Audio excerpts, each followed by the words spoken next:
অহা 10 মে তাৰিখে আমি বহুতখিনি ফৰেষ্টত নতুন ফৰেষ্ট বেটেলিয়ন এটা আৰু বহুতখিনি ফৰেষ্টাৰ আমি এপইণ্টমেণ্ট কৰিম।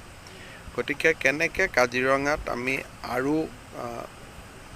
এটা আউটপোষ্ট বনাব পাৰোঁ বা আৰু কেনেকৈ এটা চাইণ্টিফিকেলি গোটেই কাজিৰঙাখনত আমি মেন পাৱাৰ ডিপ্লয়মেণ্ট কৰিব পাৰোঁ তাৰ বিষয়ে অলপ মই সৰজমিনভাৱে চালোঁ।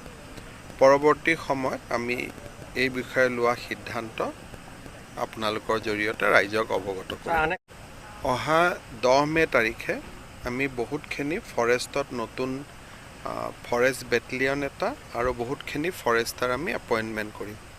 গতিকে কেনেকৈ কাজিৰঙাত আমি আৰু এটা আউটপোষ্ট বনাব পাৰোঁ বা আৰু কেনেকৈ এটা চাইণ্টিফিকেলি গোটেই কাজিৰঙাখনত আমি মেন পাৱাৰ ডিপ্লয়মেণ্ট কৰিব পাৰোঁ তাৰ বিষয়ে অলপ মই সৰজমিনভাৱে চালোঁ।